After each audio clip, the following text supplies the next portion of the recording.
Assalamualaikum warahmatullahi wabarakatuh. Alhamdulillahirrabbilalamin.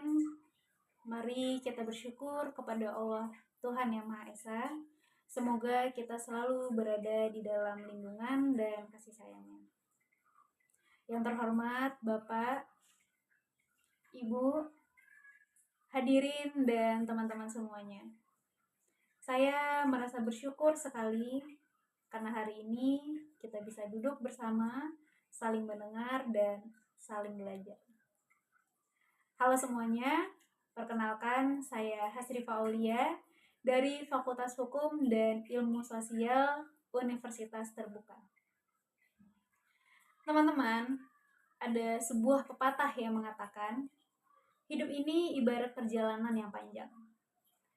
Dalam perjalanan itu, ada saat penuh kebahagiaan, ada pula momen berat yang meninggalkan luka. Kadang kita tersenyum mengingat kenangan indah, namun ada pula kisah yang membuat hati terasa perih. Luka yang membekas itu bisa kita kenali dengan nama trauma atau luka batin. Luka batin itu ibarat seperti piring yang retak. Di luar masih bisa dipakai. Namun jika tidak dirawat, retakannya bisa melebar dan akhirnya boom, pecah. Begitu juga dengan hati kita. Luka yang tidak terlihat bisa membuat ledakan emosi di dalam diri kita, mempengaruhi cara berpikir, berperilaku, bahkan berhubungan dengan orang lain. Analogi piring retak ini hanyalah gambaran. Dalam hidup nyata, kita bisa mengalami kehilangan orang yang kita cintai, dikhianati sahabat, atau gagal meraih mimpi. Semua itu bisa meninggalkan luka atau trauma yang dalam. Nah, hari ini saya ingin mengajak kita memahami bagaimana cara merawat dan berdamai dengan luka batin, agar kita bisa melangkah lebih ringan menuju masa depan. Mari kita mulai dari hal yang pertama, yaitu berkenalan dengan apa itu trauma psikologis. Trauma bukan sekedar rasa sedih biasa, melainkan respon emosional akibat pengalaman yang sangat menyakitkan yang memiliki dampak yang nyata. Bisa membuat kita sulit berkonsentrasi, mudah cemas, bahkan enggan membuka diri pada orang lain. Dalam sebuah artikel yang saya kutip di Hello Sehat, Satria Aji Purwoko menuliskan bahwa trauma yang tidak ditangani dapat menurunkan kualitas hidup secara signifikan. Artinya, jika dibiarkan, trauma bisa menghambat kita untuk tumbuh dan berkembang. Setelah memahami apa itu trauma, langkah berikutnya adalah mengenal strategi trauma healing atau penyembuhannya.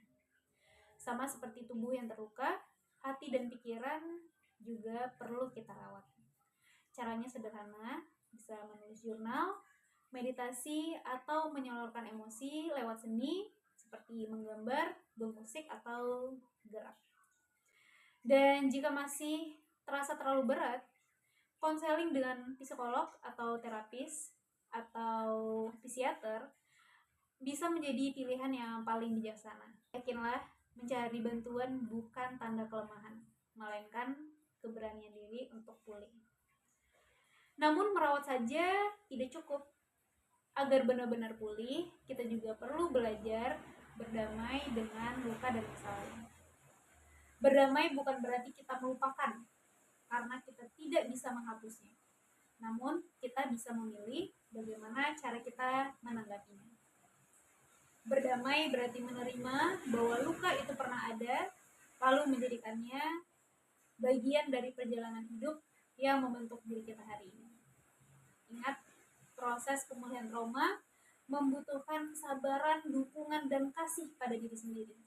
Dengan itu, kita tumbuh menjadi lebih kuat, lebih utuh, dan lebih siap menghadapi masa depan. Teman-teman, ada satu hal lagi yang tak kalah penting yang perlu kita yakini, yaitu kita tidak pernah sendirian. Kita semua punya perjuangan masing-masing, dan dengan saling menguatkan, kita akan tumbuh menjadi lebih kuat dan lebih utuh. Sekian dari saya Hasrifa Aulia, mohon undur diri. Terima Terima kasih atas perhatian dan kebersamaan kita semua. Wassalamualaikum warahmatullahi wabarakatuh.